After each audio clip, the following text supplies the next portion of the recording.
Business सिर्फ profit पर survive नहीं करता है, बिजनेस सरवाइव करता है कैश फ्लोज और एफिशिएंट ऑपरेशंस पर। इसीलिए टर्नओवर रेशियोज इतने पावरफुल होते हैं। इस वीडियो में हम देखेंगे receivables turnover, inventory turnover, payables turnover और सबको कनेक्ट करते हुए कैश कन्वर्जन साइकिल। ये रेशियो हमें बताता है बिजनेस कितनी तेजी से कैश को कलेक्ट कर रहा है, इन्वेंट्री को कितनी फास्ट मूव कर रहा है, सप्लायर्स को कब पे कर रहा है और वर्किंग कैपिटल को कैसे मैनेज कर रहा है। जब आप इसको समझ लोगे तब आप इजीली आइडेंटिफाई कर पाओगे कि कंपनी ऑपरेशनली कितनी शार्प है या फिर सिर्फ सरफेस पर ही अच्छी लग रही है। रेशियो एनालिसिस का ये सबसे प्रैक्टिकल और यूजफुल पार्ट है। तो चलिए इसे हम डिटेल में समझते हैं। तो चलिए हम चलते हैं अपने नेक्स्ट कैटेगरी ऑफ रेशियोज में और वो है टर्नओवर रेशियो। अब टर्नओवर रेशियो बहुत ही इंपॉर्टेंट रेशियोज होते हैं और हम इससे पहले कि सारे रेशियोज डिस्कस करें वन बाय वन, तो मुझे ब्रॉडली इस टर्नओवर रेशियोज का ऑब्जेक्टिव क्या है वो मैं आपको समझा देता हूँ। अब आप इसको ऐसा सोचें टर्नओवर रेशियोज को कि कितना एफिशिएंटली कंपनी अपने वर्किंग कैपिटल को यूज़ करती है। उसका आंसर आपको टर्नओवर रेशियोज में मिलता है।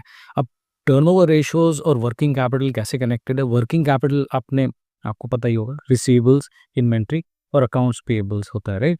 अब बिजनेस क्या है? बिजनेस से सेल्स जनरेट होती है और सेल्स अल्टीमेटली आपको कैश देता है, राइट? अब जरूरी नहीं है कि आप जो सेल्स कर रहे हैं सीधा आप कैश सेल्स करेंगे। वो एक स्टेप बाय स्टेप प्रोसेस होता है कि आपने कस्टमर को दिया, कस्टमर ने क्रेडिट लिया, कस्टमर ने उसके बाद में कुछ टाइम के बाद आपको पेमेंट करी। तो ये जो साइकिल होती है बहुत लंबी साइकिल होती है। किसी किसी केसेस में, इंडस्ट्रीज में छोटी भी साइकिल हो सकती है। तो ये जो प्रोसेस है कि कितना जल्दी बिजनेस कैश को जनरेट करता है, ये टर्नओवर रेशियो से हमें पता चलता है। चलिए अब हम चलते हैं अपना first set of ratio discuss करते हैं, रिसीवेबल्स टर्नओवर रेशियो। अब रिसीवेबल्स टर्नओवर रेशियो करता क्या है ब्रॉडली मैं आपको बताता हूँ। और ऑब्वियस सी बात है कि हम इसको एशियन पेंट्स के कॉन्टेक्स्ट में लेंगे और एशियन पेंट्स का turnover ratio, receivables turnover ratio calculate करेंगे और समझेंगे कि इसका मतलब क्या होता है, इसके पिटफॉल्स क्या हैं और इस इंडस्ट्री में ये रेशियो क्यों इतना इम्पोर्टेंट होता है, राइट? तो चलिए चलते हैं अपने केस स्टडी में। और ये है हमारे एशियन पेंट्स की बैलेंस शीट। और आप अगर थोड़ा सा नीचे स्क्रॉल करेंगे तो आप यहाँ पहुँचेंगे। ये है टर्नओवर रेशियोज, राइट? तो रिसीवेबल्स टर्नओवर रेशियो और डेज रिसीवेबल्स, ये हम दोनों अभी इस वीडियो में डिस्कस करेंगे, ठीक है? अब एशियन पेंट्स का अगर आप बिजनेस सोचें तो एशियन पेंट्स के रिटेल कस्टमर्स बहुत कम होते हैं। रिटेल कस्टमर्स जैसे मैं और आप डायरेक्टली जाके एशियन पेंट्स से नहीं खरीदते। ज़्यादातर सेल्स डिस्ट्रीब्यूटर है, डीलर्स के थ्रू ही है सेल्स होती है, राइट? सो एशियन पेंट्स अपने डीलर्स को कितना क्रेडिट देता है? लाइक एशियन पेंट्स ने अपना माल मटेरियल पेंट्स डीलर्स को दिया। अब डीलर्स इमीडिएटली उनको पेमेंट नहीं करते हैं। क्या वो 30 दिन लेते हैं, क्या ये 60 दिन लेते हैं या 90 दिन लेते हैं? ये होता है क्रेडिट, राइट? अब क्रेडिट डेज इसको बोलते हैं। इसको हम डेज रिसीवेबल्स भी बोल सकते हैं। जैसे यहाँ पे लिखा है डेज रिसीवेबल्स, कितने दिन में डीलर्स एशियन पेंट्स को पेमेंट करने वाले हैं, राइट? तो इसका जवाब जो पूरा का पूरा एनालिसिस है हमें मिलता है रिसीवेबल्स टर्नओवर से और डेज रिसीवेबल्स से। तो चलिए अब एक कैलकुलेशन कर लेते हैं quickly. But first thing first मैं आपको एक फॉर्मूला बताता हूँ और हम जो यूज़ करेंगे वो अति बेसिक सा फॉर्मूला यूज़ करेंगे हम। इस फॉर्मूले में कुछ भी नहीं होता है एक्चुअली। अगर देखें तो आप इस फॉर्मूले को डिफाइन ऐसे कर सकते हैं, sales divided by trade receivables. Okay, you get sales in the numerator divided by trade receivables in the denominator, ठीक है? अब कई बार काफ़ी सारे एनालिस्ट इसको एवरेज भी करते हैं क्योंकि ट्रेड रिसीवेबल्स जो है आपकी बैलेंस शीट आइटम है। तो आप ओपनिंग बैलेंस और एंडिंग बैलेंस लेके आप कैलकुलेट कर सकते हैं। बट मैं क्या करूँगा, मैं इसमें थोड़ा सा सिंप्लीफिकेशन डालूंगा। मैं एवरेज की जगह पे नॉर्मल ट्रेड रिसीवेबल्स ही यूज़ करूँगा, ठीक है? तो माइनर डिफरेंसेस आते हैं बट आपको ये समझना ज़रूरी है कि अगर आप एनालिस्ट की तरह कर रहे हैं और आपके लिए ये बहुत ज़्यादा इम्पोर्टेंट टर्म है तो आप एवरेज यूज़ करें, ठीक है? तो चलिए कैलकुलेट करते हैं ट्रेड रिसीवेबल्स टर्नओवर और उसके बाद मैं आपको इसका मीनिंग भी समझाता हूँ। न्यूमरेटर में क्या है? सेल्स, ठीक है? Sales basically revenue from operations भी बोला जा सकता है इसको। और ये मिलेगा हमें प्रॉफिट एंड लॉस स्टेटमेंट में, राइट। तो इस केस में अगर आप देखें तो revenue from sale of product, revenue from sale of services, other operating revenue, total income. तो मैं एक काम करता हूँ, इसका टोटल इनकम ही ले लेते हैं as a numerator. Okay, now this is divided by, balance sheet में चलते हैं। अब हमें चाहिए है ट्रेड रिसीवेबल्स। ओके, अब हम ट्रेड रिसीवेबल्स देखते हैं अपने बैलेंस शीट के एसेट साइड में। अब ट्रेड रिसीवेबल्स एसेट्स होता है क्योंकि ये आपको मिलने वाला है कैश की तरह, राइट। तो यहाँ पे अगर आप देखें तो ये दो टाइप के ट्रेड रिसीवेबल्स दिख रहे हैं मुझे। एक ट्रेड रिसीवेबल जो नॉन करंट एसेट्स के फॉर्म में है, और एक ट्रेड रिसीवेबल्स जो करंट एसेट्स के फॉर्म में। तो मुझे लेना होगा करंट एसेट्स, बिकॉज मुझे देखना है कि वर्किंग कैपिटल की साइकिल के हिसाब से कितना जल्दी मुझे ये पेमेंट मिलने वाला है। ठीक है, सो ट्रेड रिसीवेबल्स लिया मैंने 1795.2। तो न्यूमरेटर में हमने क्या लिया, सेल्स, डिनोमिनेटर में हमने ट्रेड रिसीवेबल्स लिया। अब देखते हैं कितना आ गया ये 11.4। अब 11.4 का मतलब क्या होता है? 11.4 का मतलब ये होता है कि एशियन पेंट्स अपने क्रेडिटर्स से, समझो डीलर्स से 11.4 टाइम्स कैश कलेक्ट करती है ड्यूरिंग द ईयर 365 डेज में। ओके, तो ये थोड़ा सा समझना ऑब्वियस सी बात है, थोड़ा सा इंट्यूटिवली डिफिकल्ट होता है। तो इसीलिए जो दूसरा जो रेशियो होता है, इसका करस्पॉन्डिंग रेशियो, उसको हम बोलते हैं डेज रिसीवेबल्स। इसको हम करते हैं बेसिकली डेज में कन्वर्ट। तो 11.4 टाइम्स ड्यूरिंग द ईयर, तो इसको अगर हम डेज में कन्वर्ट करेंगे तो फॉर्मूला बहुत ही सिंपल होता है। इसमें आप ऐसा लिख सकते हैं कि this is equal to 365 divided by receivables turnover. Okay, तो फॉर्मूला मैं यहाँ लिख देता हूँ तो आपको दिख जाएगा। ठीक है, 365 डिवाइडेड बाय रिसीवेबल्स टर्नओवर। तो चलिए कैलकुलेट करते हैं 2020 के लिए कितना है। This will be equal to, मैंने यहाँ 365 एक बार ही लिख रखा है क्योंकि वो फॉर्मूला लिखने में आसानी होती है। मैं बस इसको फ्रीज कर लूँगा इस सेल को और फॉर्मूला को कनेक्ट करता रहूँगा, राइट। तो 365 डिवाइडेड बाय 11.4, तो ये कितना आ जाता है 31.9 डेज, राइट। तो 2020 में एवरी 31.9 डेज एशियन पेंट्स अपने डीलर्स से कैश कलेक्ट कर रही थी, राइट। अब ऑब्वियस सी बात है कि एक साल का जो डेटा है वो हमें ज़्यादा कुछ इन्फॉर्मेशन देगा नहीं, तो हम इसको हर साल के लिए कैलकुलेट करेंगे, राइट। तो let's copy and paste this, तो वी कैन सी कि रिसीवेबल्स टर्नओवर जो है वो कम होते जा रहा है। 11.4 से 8.5 हुआ, 7.6, 4.9 एंड 7.4। तो इसका मीनिंग क्या हुआ? अगर हम डेज में कन्वर्ट करेंगे तो हमें मीनिंग जल्दी समझ में आएगा। Let's do that as well. तो देखिए, सॉरी, अब देखिए क्या हुआ कि मैंने ये फॉर्मूला को कॉपी और पेस्ट किया। तो कॉपी और पेस्ट करते ही ये जो न्यूमरेटर है वो यहाँ से ऊपर, इधर से लेफ्ट से राइट में खिसक गया, आई से जे में। तो मुझे ये फॉर्मूला को थोड़ा अच्छे से यूज़ करना चाहिए, दैट इज़ मुझे इसको फिक्स कर देना चाहिए by having dollar dollar signs here, right. तो डॉलर साइंस जब न्यूमरेटर में मैंने डाल दिया तो न्यूमरेटर नहीं खिसकेगा on the right hand side. Now if I copy paste, तो ये देखिए अब क्या होगा, आप देख सकते हैं ये फॉर्मूलाज वर्क कर रहे हैं। बट ऑब्वियसली हम ट्रेंड देख सकते हैं हम कि 31.9 से अब ये 49.3 डेज हो चुका है। So close to, you can see कि 50 दिन अब on an average Asian Paints is taking to collect cash from their dealers, right. So as I said, primary customers इनके आप और मैं नहीं, एक्चुअली डीलर्स होते हैं, राइट, डिस्ट्रीब्यूटर्स होते हैं। तो उन वो लोग 50 दिन में पैसा एशियन पेंट्स को पे करते हैं। ओके, सो ओवरऑल अगर आप देखें तो ये this is a healthy number. 40-50, 45-50 के आसपास FMCG dealer distributor driven business के लिए ये एब्सोल्युटली फाइन होता है। ठीक है, अब आप ऐसा भी सोचें कि अगर हम एशियन पेंट्स के रिसीवेबल्स टर्नओवर और डेज रिसीवेबल्स को कंपेयर करें बाकी कंपनीज के साथ में, तो ये कैसा होगा? तो चलिए इसी को कंपैरिजन के लिए हम चलते हैं स्क्रीनर के डेटा में, राइट। तो स्क्रीनर में आपने पिछली बार वीडियो में भी देखा होगा कि मैं इसको ऑलरेडी कंपेयर करता रहता हूँ बाकी सारे सेक्टर्स के साथ में, राइट। तो ये देखिए, ये एशियन पेंट्स का पेयर कंपैरिजन है, और ये Asian Paints, Berger Paints, etcetera etcetera, so all of these are there. अब आप देख सकते हैं days receivables. Okay, so days receivables आप देख रहे हैं राइट हैंड साइड में, लेफ्ट हैंड साइड में, सॉरी, इधर पे। 46.44 डेज। तो इनके नंबर्स और मेरे नंबर्स में थोड़ा सा डिफरेंस इसलिए है क्योंकि ये एवरेज यूज़ कर रहे होंगे, हो सकता है मोस्ट रीसेंट डेटा यूज़ कर रहे हैं, मैं जो यूज़ कर रहा हूँ वो एवरेज नहीं यूज़ कर रहा हूँ, राइट। अब एक और इंटरेस्टिंग चीज़ जो आपको ध्यान देनी चाहिए वो है कि डेटर डेज, जो मैंने आपको बताया नहीं, अगर आप डेटर डेज देखेंगे तो ये एग्जैक्टली सेम है, राइट। 46.44, 46.44, 48.55, 48.55। इसका मतलब क्या है? इसका मतलब ये है कि ये दोनों नाम एक ही हैं। अगर आप डेज रिसीवेबल्स बोलते हैं तो ये सेम चीज़ है, या इसको यूके और इंडिया अकाउंटिंग में डेटर्स डेज भी बोला जाता है। तो आप कंफ्यूज मत हो ना, ये दोनों चीज़ एक ही है, ठीक है। तो अब चलते हैं, कंपैरिजन करते हैं कि अच्छा ये कम किस में है, ज़्यादा किस में। तो आप देख सकते हैं कि कुछ कुछ कंपनीज में 90 डे की क्रेडिट पॉलिसी है, सी 90 डेज।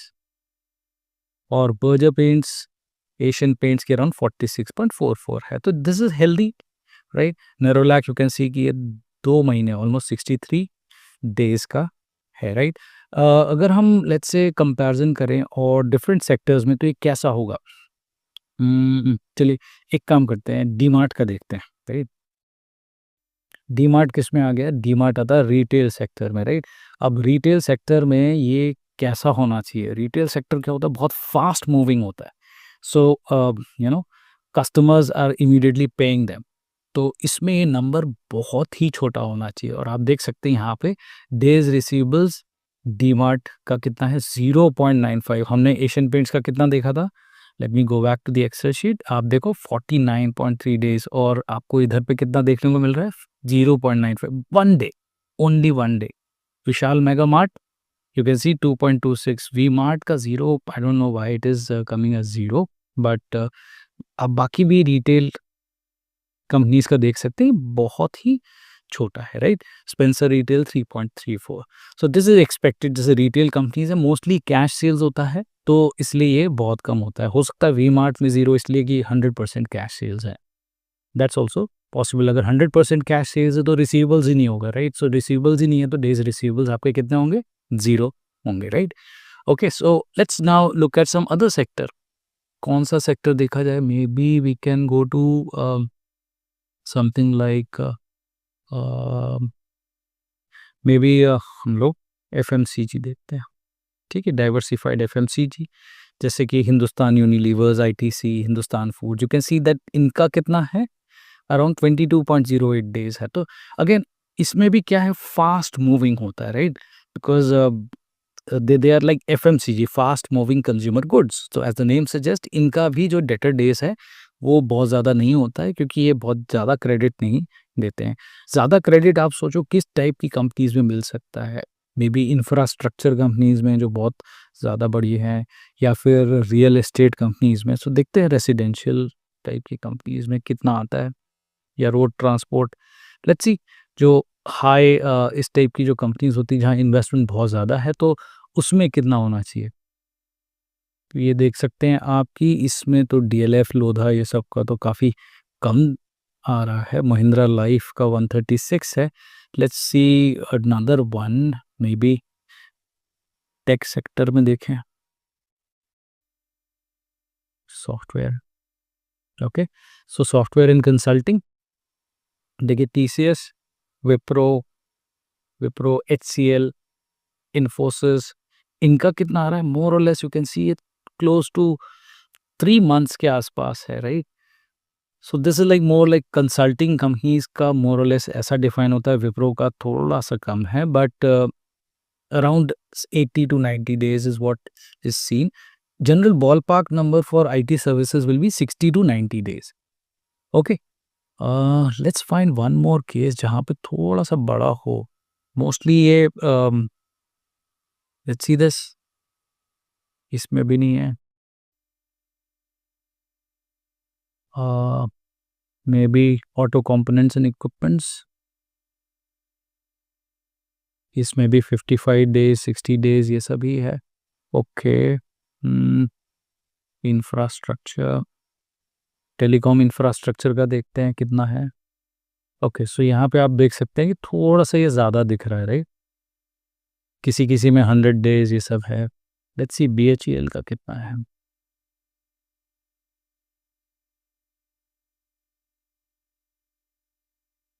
BHEL का we can see it's around this is 75 days.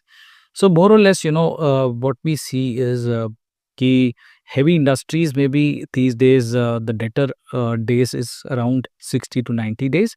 Sometimes in infrastructure and EPC आपको ये 150 days, 200 days, 250 days भी मिल सकता है।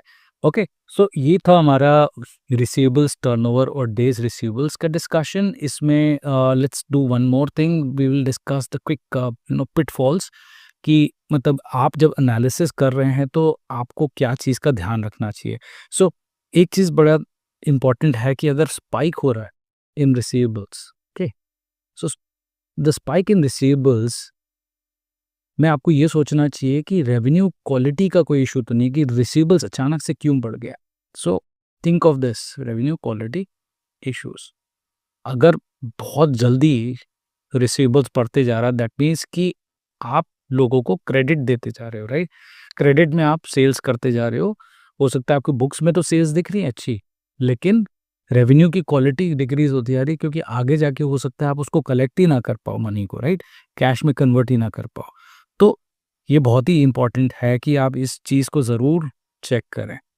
नंबर 2, आपको देखना चाहिए कि ऑब्वियसली अगर आप ऐसा देखें, यहाँ पे हमने जो रेशियोज कैलकुलेट करे, हमने केवल एक ईयर का नहीं कैलकुलेट किया, हमने ट्रेंड को एनालाइज किया, राइट।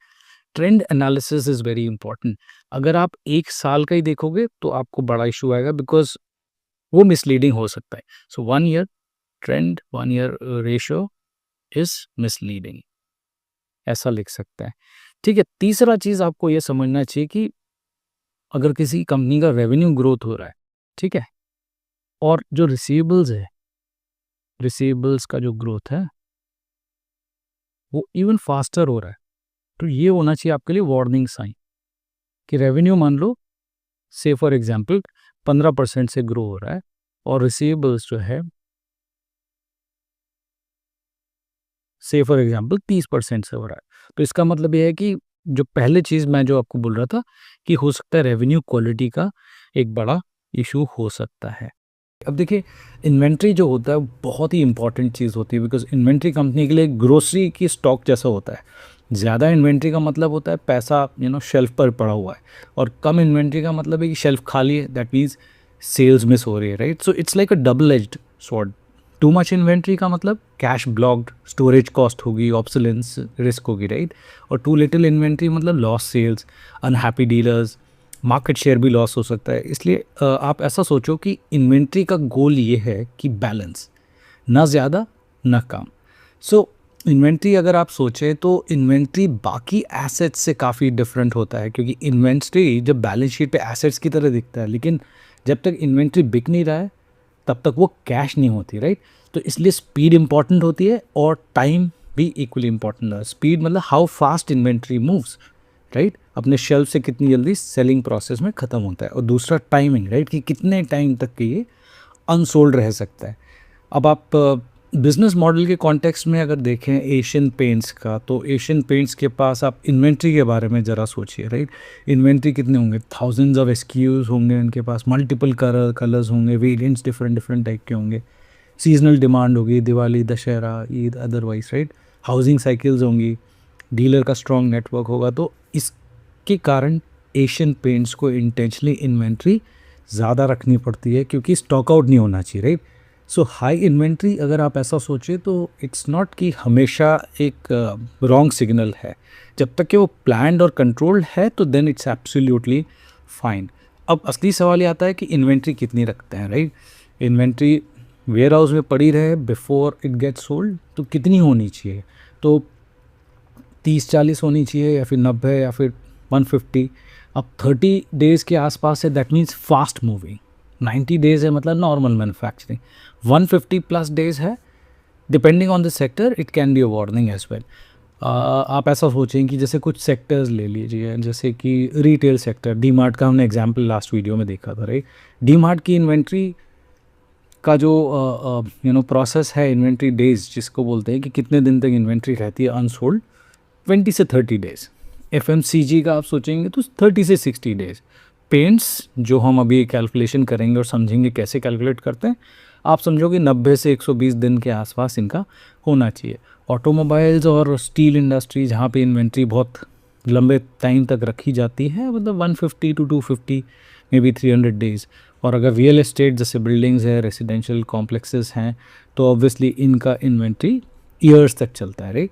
सो आप ऐसा सोचो कि इन्वेंट्री का कोई ऐसा टर्नओवर का आइडियल नंबर नहीं होता है, but in the context of industry we have to make sense, ठीक है। सो आई होप आपको थोड़ा सा इंट्यूटिव अंडरस्टैंडिंग आ गई होगी। और अब हम चलते हैं अपने फॉर्मूला में कि इन्वेंट्री टर्नओवर इसको कैलकुलेट कैसे कर सकते हैं। सो इन्वेंट्री टर्नओवर बेसिकली क्या बताएगा कि कंपनी एक साल में अपनी इन्वेंट्री कितनी बार सेल और रिप्लेनिश करती है, ठीक है। कैलकुलेशन के लिए फॉर्मूला बड़ा सिंपल है। In the numerator you will have cost of goods sold. देखिए इसमें न्यूमरेटर में सेल्स नहीं होगा, कॉस्ट होगी, क्योंकि इन्वेंट्री और कॉस्ट, आप बेसिकली इन्वेंट्री खरीद रहे हो तो आपके लिए वो कॉस्ट होता है, राइट। सो इसलिए न्यूमरेटर में वो कॉस्ट आता है, डिनोमिनेटर में आएगा इन्वेंट्री, ओके। सो जैसे हमने ट्रेड रिसीवेबल्स के लिए भी डिस्कस किया था कि वो बैलेंस शीट आइटम है, तो आपको उसका एवरेज नंबर लेना चाहिए। मैंने इस एक्सेल शीट में as I discussed earlier also simplify कर रखा है, तो मैं इसमें एवरेज नहीं ले रहा हूँ, आप ले सकते हैं, ठीक है। अगर हाई टर्नओवर आता है, let's first do the calculation, तो फिर पता चलेगा कि कितना है, क्या है और कैसा होता है, राइट। तो अब इस कैलकुलेशन में अगर हम देखें तो न्यूमरेटर में है हमारे पास क्या, cost of goods sold, okay. So let's figure that out. हम चलते हैं प्रॉफिट एंड लॉस स्टेटमेंट में, और अगर आप देखें प्रॉफिट एंड लॉस स्टेटमेंट में तो कॉस्ट ऑफ गुड्स सोल्ड ये हमारे पास में डायरेक्टली अवेलेबल नहीं है, ये हमारे पास डायरेक्टली अवेलेबल नहीं है। कॉस्ट ऑफ गुड्स सोल्ड क्या होता है, cost of material consumed, purchases of stock in trade and changes in inventory. इन तीनों का सम टोटल जो है ये होता है कॉस्ट ऑफ गुड्स सोल्ड। तो अगर अब चेंजेस इन इन्वेंट्री में के बारे में भी आप ज़रा सोचें, तो अगर नेगेटिव चेंज है तो इसका मतलब यह है कि इन्वेंट्री रिड्यूस हुई है।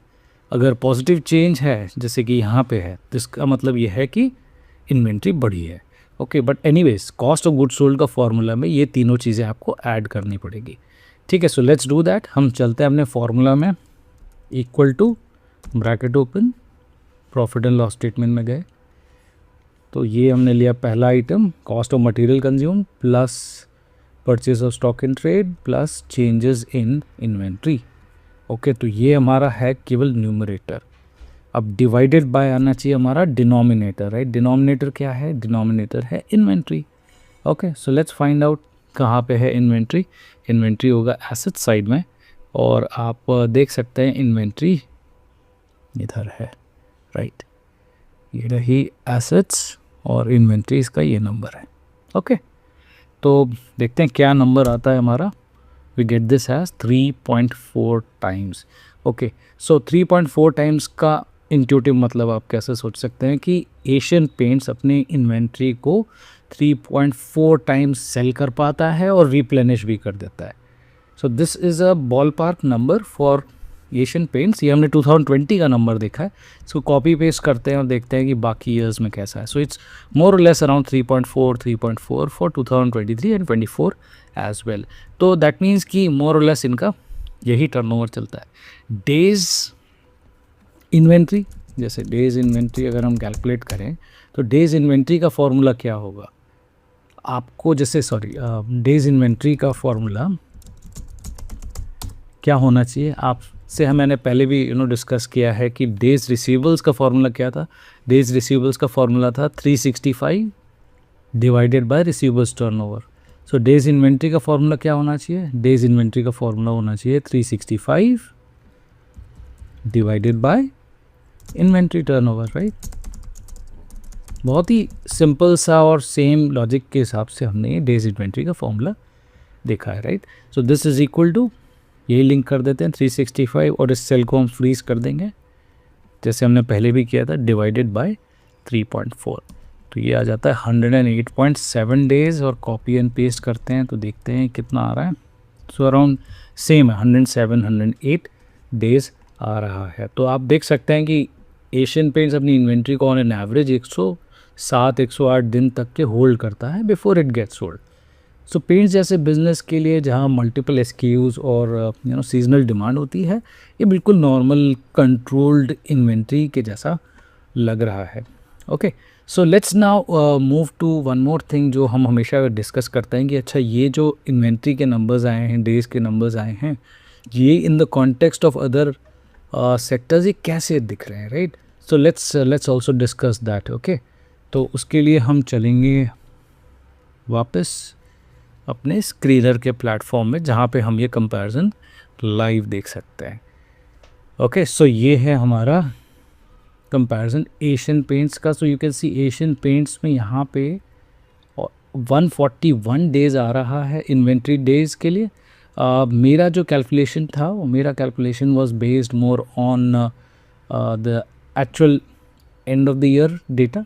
इसमें हो सकता है एवरेज डेटा होगा, इसलिए numbers might be different, but it's fine कि मोर और less that could be the difference. Okay, so और दूसरा ये कि ये वाला जो नंबर है हो सकता है मोस्ट रिसेंटली रिपोर्टेड क्वार्टर को एडजस्ट करके होगा तो may be that's one of the reasons. But in the context of this paints industry, what do we see here is that इसका 141 दिख रहा है, 143, so more or less इस industry में you can see it's kind of aligned here, right? कुछ outliers दिख रहे हैं, but that's fine. Okay, now let's move to some other sectors. Say for example अगर हम FMCG में चलते हैं तो FMCG में इन्वेंट्री जो है it should be fast moving, right? So let's see that diversified FMCG. okay, तो ये आप देख सकते हैं हिंदुस्तान यूनिलीवर्स का ये ऑलमोस्ट 60 डेज है। सरप्राइजिंगली ITC का काफ़ी ज़्यादा दिख रहा है। You might have to investigate as to why this is so, but या this is 60 number is kind of more और less the ballpark number. Let's also look at कैसा था डी मार्ट के केस में inventory turnovers. Let's see here inventory turnovers, you can see 36.42 days. ये बहुत short cycle होती है। Spencer Retail का भी similar है। The idea is to move the goods very very fast, right? Similarly, let's now move to something more interesting. That could be, let's say, we can go to capital goods sector maybe. Let's try capital goods. Okay, industrial products, काफ़ी सारे different examples हैं। Actually आपको भी अपने and पे ये study करना चाहिए कि आपको जब ये समझ में आ गया है तो किस सेक्टर में ज़्यादा है, किस में कम है और ऐसा क्यों हो रहा है, right? So let's say power generation वाली सेक्टर में हम देख सकते हैं पावर जनरेशन में इन्वेंट्री टर्नओवर्स दिख ही नहीं रहे, इन्वेंट्री है ही नहीं एक्चुअली इसमें। Okay, so doesn't make sense. 2-3 wheeler inventory days you can C Bajaj auto का बहुत कम है, आइशर का 55.38 days. Okay, all right, that makes sense. Let's see some real estate sector की company, estate, maybe residential projects. So इनके देख सकते हैं, देखिए इन्वेंट्री डेज आप देख रहे हैं कितना ज़्यादा है, right? 1613.86 days, quite high, right? So this is what I wanted to actually tell you कि इनके जो इन्वेंट्री डेज है वो काफ़ी सालों तक भी चल सकता है, राइट? तो चलिए चलते हैं, डिस्कस करते हैं अपना टर्नओवर रेशियो में तीसरा पार्ट जो है accounts payables turnover and days payable. अब ये बहुत ही इंपॉर्टेंट चीज़ है। अगर आपको ये इंट्यूटिवली समझना है तो ये समझना चाहिए कि बिजनेस जो है सिर्फ पैसा कमाने का गेम नहीं होता है, पैसा कब देना है ये भी बहुत इंपॉर्टेंट होता है। सो जो कंपनी सप्लायर्स को थोड़ा लेट पेमेंट करती है वो अपने बिजनेस को सप्लायर्स के पैसों से ही रन कर सकती है। नाउ इंट्यूटिवली आप ऐसा सोचो कि रिसीवेबल्स जो है ये बताता है आपको पैसा कब आता है, राइट? पैसा कब आता है रिसीवेबल्स में। पेबल्स आपको क्या बताएगा, पैसा कब जाता है। सो कैश का सबसे साइलेंट सोर्स जो होता है वो है सप्लायर्स, राइट? अकाउंट्स पेबल्स क्यों आते हैं, सप्लायर्स के कारण आते हैं, राइट? कि आपको उनको पैसा देना है। ओके, और कैश का सबसे साइलेंट सोर्स हो सकता है सप्लायर्स, इसलिए ये बहुत ही इंपॉर्टेंट टर्नओवर रेशियो होता है। और अगर आप इसको अच्छे से समझ में गए तो आपको इंट्यूटिवली पूरी चीज़ क्लियर हो जाएगी। अब ऐसा सोचो कि अगर कंपनी को कस्टमर से पैसा लेती है, राइट, अगर कंपनी कस्टमर से पैसा लेती है और सप्लायर्स को जल्दी से पे कर देती है तो कैश क्रंच तो गारंटीड है। बट अगर कस्टमर से पैसा जल्दी लेती है और सप्लायर्स को लेट पेमेंट करती है तो बिजनेस कैश रिच हो जाता है। इसके बहुत सारे एग्जांपल्स होते हैं, will discuss one by one. But अभी आपको ऐसा समझना चाहिए कि पेबल्स बेसिकली बताता है कि बार्गेनिंग पावर आपकी कितनी है, कंपनी की कितनी है विद सप्लायर्स। तो सप्लायर्स आपसे लेट पेमेंट क्यों लेंगे? अगर आप कंपनी हो, मे बी सप्लायर्स आपसे 60 दिन 90 दिन क्यों रुकेंगे? तभी रुकेंगे जब आपके पास ज़्यादा बार्गेनिंग पावर होगा, आप बहुत बड़े होगे, आप उनको बिजनेस अच्छा दे रहे होगे, राइट? तभी हो सकता है, राइट? तो ये सब कॉन्टेक्स्ट एशियन पेंट्स के लिए बहुत ही इंपॉर्टेंट है, क्योंकि एशियन पेंट्स जो है वो छोटा बायर नहीं है। एशियन पेंट्स एक्चुअली बहुत बड़ा बायर है, राइट? वो बल्क में चीज़ें खरीदता है, raw materials like solvent, packaging, pigments. जितने भी सप्लायर्स होंगे वो ऑब्वियसली एशियन पेंट्स को बहुत बड़ा ही मानते होंगे। तो एशियन पेंट्स क्या कर सकता है? निगोशिएट कर सकता है credit terms, and suppliers could be willing to give 30 days or 60 days or more, right? Credit.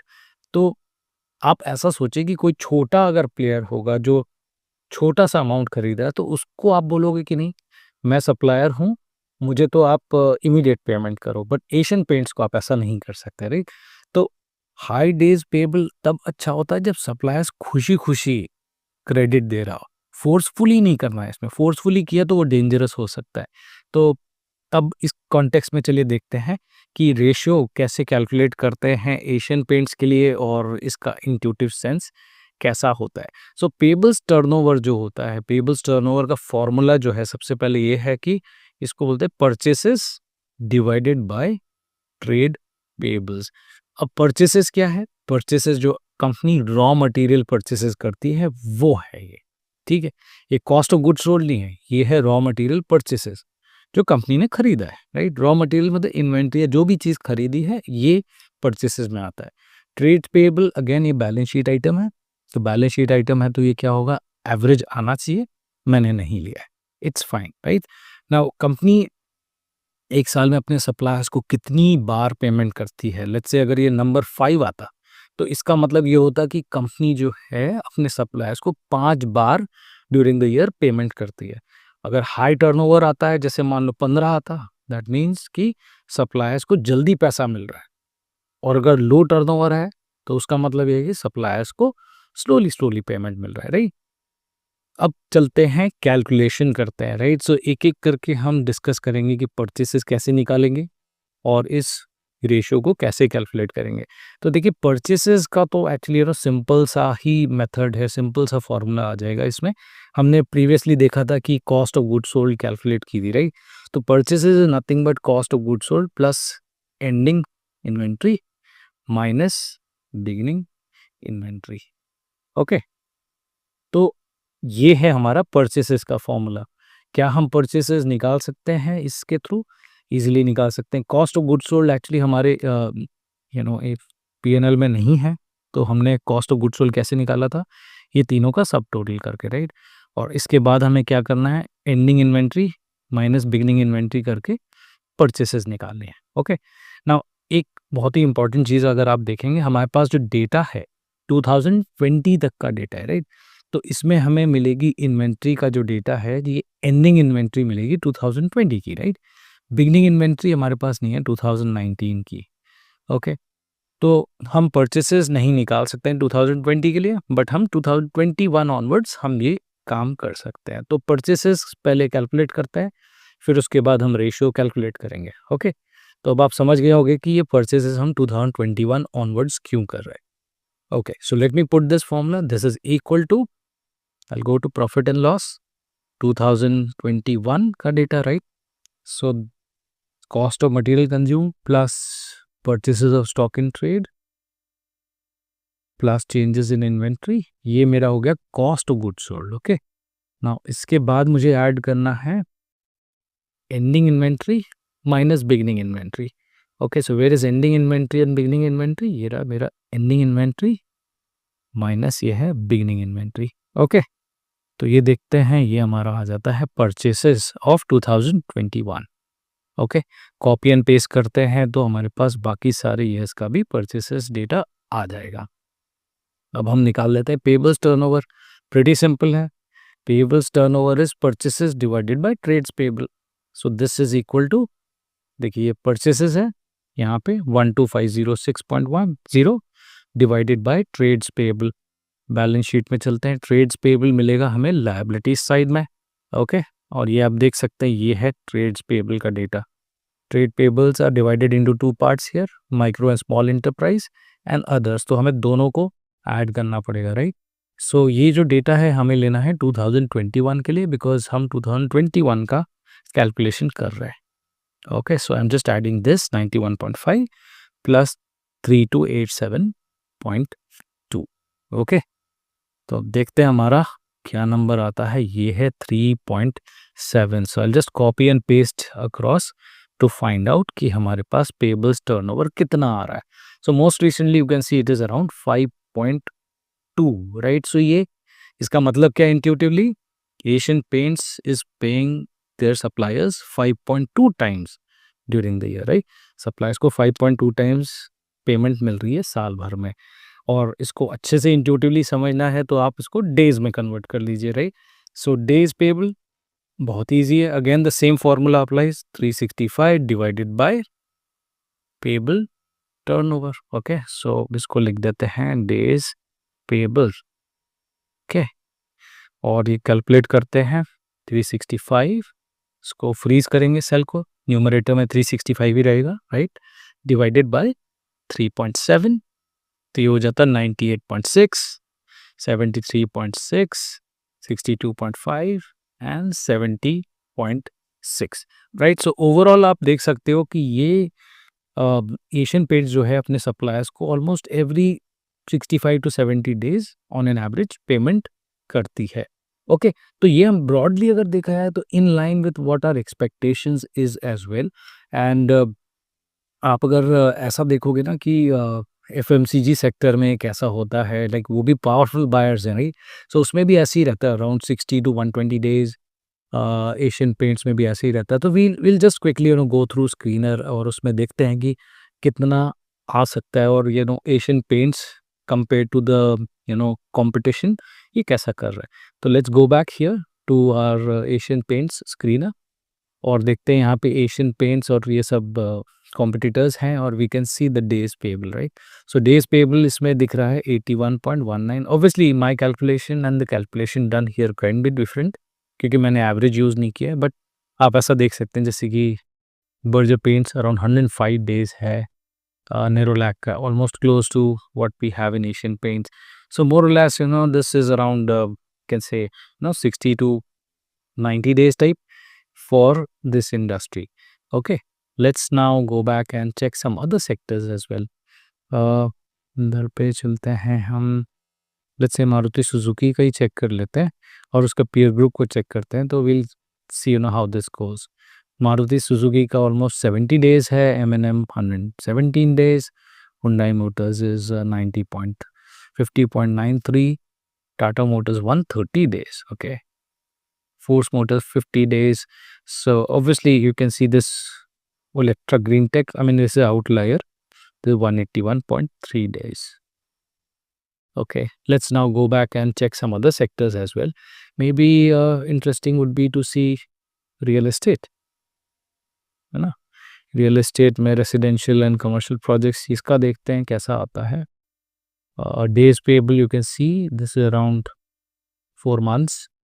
Shobha developers 519 days, बहुत ज़्यादा है, राइट। एंड या मोर और लेस ऐसे ही नंबर्स देखने को मिल रहे हैं इसमें। Okay, almost 5 months here for Kolte Patil.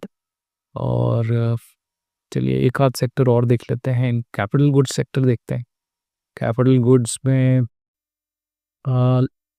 Capital goods, okay, alright, ऐसे कैपिटल गुड्स वर्ड नहीं है इसमें, but let's say we see this one, petrochemical या फार्म पेट्रोकेमिकल देख लेते हैं, राइट। पेट्रोकेमिकल में we see these days payable is around 70 days। So more और लेस आप अगर देखोगे तो ये जो है इंडस्ट्री एक अलाइंड वे में चलती है कि अगर आपने बहुत ज़्यादा सप्लायर्स को आपने मतलब कि कंपनी ने अगर बहुत ज़्यादा सप्लायर को स्क्वीज़ करने की कोशिश करी, तो suppliers will start considering the competitors, right? तो वो उनको फ़ेवर द कर देंगे इंस्टेड। तो इसलिए इंडस्ट्री पॉलिसी यूजुअली ऐसी होती है कि most of the competitors are aligned and have a very similar days payable numbers here. Okay, तो चलिए इसी के साथ चलते हैं अपने फाइनल डिस्कशन में टर्नओवर रेशियो के, और वो है कैश कन्वर्जन साइकिल, राइट? और कैश कन्वर्जन साइकिल को हम ये भी बोलते हैं ultimate working capital reality check. अब ऐसा सोचो आप कि बिजनेस का सबसे बेसिक सवाल ये है, कंपनी का पैसा कितने दिनों के लिए बिजनेस के अंदर फंसा रहता है? रॉ मटेरियल बेसिकली खरीदने से लेके फाइनल कैश आने तक के जो सफर है, उसको हम कह सकते हैं कि वो है कैश कन्वर्जन साइकिल। तो बेसिकली कैश कन्वर्जन साइकिल और सीसीसी बेसिक हमें ये बताता है कि ये कैश जनरेशन मशीन है या फिर कैश गज़लर है, राइट? सो इसमें बहुत सारी चीज़ें हैं जो एक्चुअली इम्पोर्टेंट होती है। अभी आप ऐसा सोचो कि कैश कन्वर्जन साइकिल जो है, ये overall is more important then all these 3 ratios. Receivables हमें क्या बताता है कि पैसा कब आता है? इन्वेंट्री क्या बताता है हमें? इन्वेंट्री हमें ये बता रहा है कि पैसा कहाँ फँसा हुआ है। अकाउंट्स पेबल्स हमें क्या बता रहा है कि पैसा कब जाता है, right? However cash conversion cycle हमें पूरे प्रोसेस का बेसिकली व्यू देता है, एंड टू एंड अच्छे से समझाता है। ये तीनों को जोड़ देता है और फाइनल एक नंबर हमें दिखाता है। तो अब जब हमने बेसिकली लिक्विडिटी रेशियोज़, जो सॉल्वेंसी रेशियोज़ हम कर रहे थे, तो ये क्या है, एक सिंगल स्नैपशॉट बताता है, बट कैश कन्वर्जन साइकिल एक पूरा मतलब प्रोसेस का व्यू बताता है। हम देखेंगे ये कैसे होता है। और हमारे analysts, lot of analyst used to call this as MRI scanning for understanding the working capital. तो इसलिए ये बहुत ही ज़्यादा इम्पोर्टेंट है, और हर एनालिस्ट जो अच्छा एनालिस्ट है और सीरियस एनालिस्ट है, वो इसको ज़रूर कैलकुलेट करता है और अंडरस्टैंड करता है कि ये नंबर्स कैसे मूव कर रहे हो, क्यों मूव कर रहे हैं, राइट? तो I hope you understand the importance now, and let's now move forward and figure out कि कैश कन्वर्जन साइकिल को कैसे विजुअलाइज आप अच्छे से कर सकते हो। आप ऐसा सोचो कि मतलब ये साइकिल की तरह बनता है, जैसे कि कैश से स्टार्ट हुआ, आपने कैश, आपने क्या किया, कैश से आप क्या करोगे, कैश से आप इन्वेंट्री खरीदोगे, राइट? Inventory, okay. इन्वेंट्री को आप प्रोसेस करके आप फाइनली कैसे बनाओगे, आप इन्वेंट्री को प्रोसेस करके फिनिश्ड गुड्स बनाओगे, राइट? फिनिश्ड गुड्स से फाइनल प्रोडक्ट बनेगा, फाइनल प्रोडक्ट से सेल्स होगा, ओके। और सेल्स होने के बाद में फाइनली कहाँ आएगा, वो बनेगा रिसीवेबल्स, राइट? तो आप ऐसा सोचो कि कैश से इन्वेंट्री बनती है, इन्वेंट्री से सेल्स बन रही है, सेल्स से रिसीवेबल्स, रिसीवेबल्स से कैश। तो ये एरो अगर आप मार्क करोगे, कैश से इन्वेंट्री, इन्वेंट्री से सेल्स, सेल्स से रिसीवेबल्स और रिसीवेबल्स से कैश, ये बेसिकली एक पूरा सर्कल की तरह है। और ये बताता है कि आपको कितना दिन में प्रोसेस आपका कंप्लीट हो रहा है, राइट? तो इसको हम बहुत ही इंट्यूटिवली और बहुत ही सिंपल फार्मूला की तरह हम इसको विजुअलाइज कर सकते हैं कि कितने दिन में ये प्रोसेस कंप्लीट होता है, कितने दिन में ये साइकिल कंप्लीट होती है। वो उसका आंसर हमें बेसिकली यहाँ मिलता है कैश कलेक्शन साइकिल में। इसका फार्मूला भी मैं आपको पहले बता देता हूँ so that it's easier. Cash conversion cycle को हम बोलते हैं days receivables, sorry for the spelling, receivables plus days inventory minus days payable. तो आप ऐसा सोचो कि यहाँ पे ये जो है डेज रिसीवेबल्स, आपका कैश फंसा हुआ है कंपनी का, राइट? इन्वेंट्री में भी कैश फंसा हुआ है, क्योंकि एट द एंड आपको इन्वेंट्री प्रोसेस करने के लिए टाइम लगेगा। हो सकता है 30 दिन लग रहे हैं, 60 दिन लग रहे हैं, depends on how your manufacturing facilities are, right? आपने कस्टमर को क्रेडिट दे रखा है, मे बी 60 डेज, 70 डेज का। और दूसरी साइड है डेज पेबल, जो सप्लायर का क्रेडिट है। Think of it like free funding which you are getting, right? So इसलिए इसके सामने ये माइनस साइन आता है। तो कैश कन्वर्जन साइकिल का फॉर्मूला बहुत ही सिंपल है, days receivables plus days inventory minus days payable. और ये तीनों कैलकुलेशन हम ऑलरेडी कर चुके हैं यहाँ ऑलरेडी। तो देखते हैं ये कितना आता है, 49.3 डेज प्लस इन्वेंट्री डेज कितना है, 107.6 माइनस ये कितना है 70.6। तो देखते हैं कितना आ रहा है। 86.3 डेज है 2024 के लिए। कॉपी पेस्ट करते हैं बाकी दिनों के लिए, तो ये दिख रहा है हम कि it was 59.1 day, 97.1, 93.1 and then 86.3। तो ये ट्रेंड वाइज अगर देखा है तो लास्ट 3 ये cash conversion cycle is getting reduced overall, right. So अब आपको ये सोचना चाहिए कि ये जो है ऑलमोस्ट 3 महीने का है, राइट। 3 महीने का जो कैश है वो बिजनेस में फंसा हुआ है before it comes back as cash. So if you think of it like ये जो मैन्युफैक्चरिंग या फिर डीलर लेड डिस्ट्रीब्यूशन है, ये इन इन कंपनीज के लिए ये बिल्कुल ही रीजनेबल है, बिकॉज ये कैश इंटेंसिव भी नहीं है, बैलेंस वर्किंग कैपिटल साइकिल लग रही है, और ये not a cash negative industry है. So overall, if you see, this number looks good. So let's do one thing. We'll also have a look at how the competitors are placed, right? So Asian Paints. Let's see Asian Paints में how much is the cash cycle here? ये आ रहा है 107.02. Berger Paints का ये है 86.49, right? 108.52. एक्सोनोबल का है -3.23. So by the way, just a quick question, आप ये सोच रहे होगे कि एक्चुअली ये माइनस होता भी है या हो सकता है, या फिर ये कोई गलती है इसमें। माइनस हो सकता है। माइनस क्यों हो सकता है? माइनस तब होगा जब आपका जो डेज पेबल है, राइट, यहाँ पे आप देख रहे हैं डेज पेबल ये बहुत ज़्यादा हाई है कंपेयर टू आपके ये जो 2 पार्ट्स हैं, days receivables and days inventory. इस इंडस्ट्री में नेगेटिव होना is a very different task. ये बेसिकली आप ऐसा देख रहे हैं ना कि ये देखिए इन्वेंट्री इधर पे, इसका अगर पूरा बाइफरकेशन अगर हम देखें तो डेज रिसीवेबल्स 52.18 डेज है, उसके बाद में ऐड होगा ये इन्वेंट्री डेज, और डेज पेबल जो है 150.63 डेज है। सो बेसिकली ये सप्लायर्स को बहुत टाइम के बाद पेमेंट कर रहे हैं लोग, बहुत ज़्यादा टाइम के बाद पेमेंट कर रहे हैं।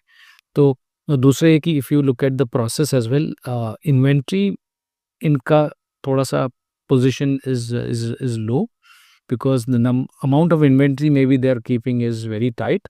तो इधर पे तो यहाँ पे ठीक काम कर रहे हैं, बट और बेटर काम कर रहे हैं इनफैक्ट, बट ये जो पेबल्स है जो सप्लायर्स को ये पे करते हैं, ये बहुत ही स्लोली करते हैं। तो हो सकता है slowly suppliers will move away from AkzoNobel and move towards other competitors like Asian Paints, जिनका केवल 81.19 है, राइट। तो दैट्स हाउ इट इज़, क्योंकि अल्टीमेटली आप सप्लायर्स को ज़्यादा स्क्वीज नहीं कर सकते हैं।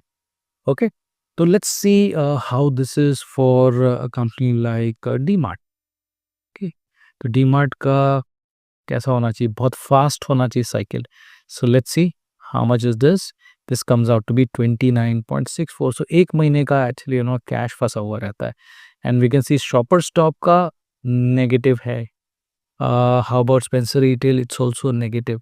But the key reason you can see is that this is the red flag.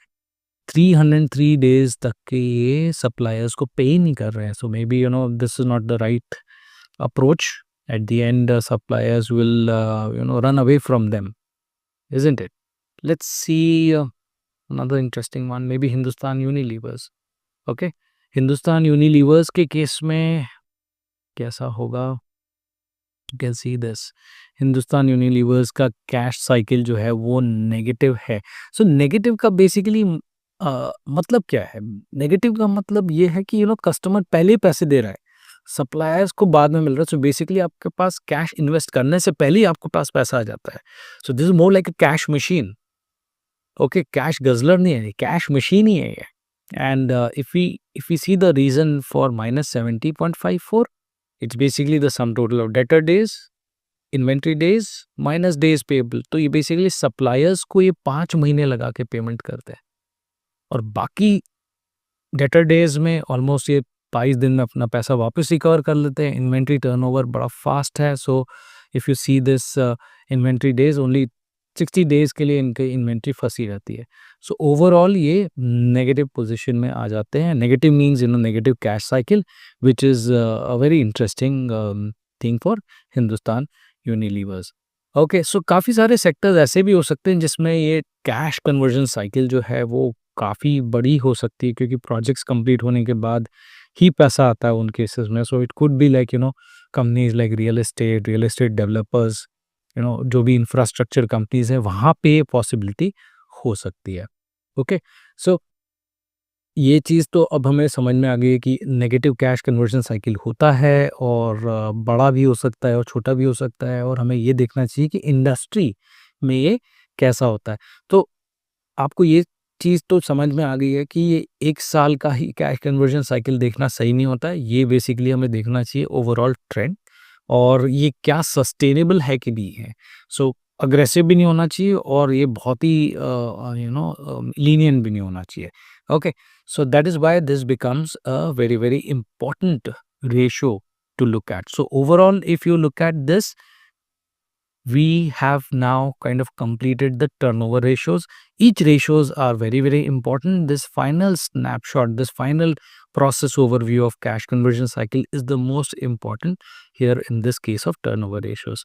So I hope आपको ये वीडियो अच्छा लगा हो, आपको इसमें कुछ वैल्यू मिली हो, आपको एनालिसिस पॉइंट ऑफ व्यू से आपको हेल्प मिली हो, और अगर ऐसा कुछ हुआ है तो प्लीज़ इसे लाइक करें, सब्सक्राइब करें और शेयर भी करें। तो अब हम अगले वीडियो में मिलेंगे अपने नेक्स्ट फ्रेमवर्क में, वो होगा operating efficiency. So I will meet you there.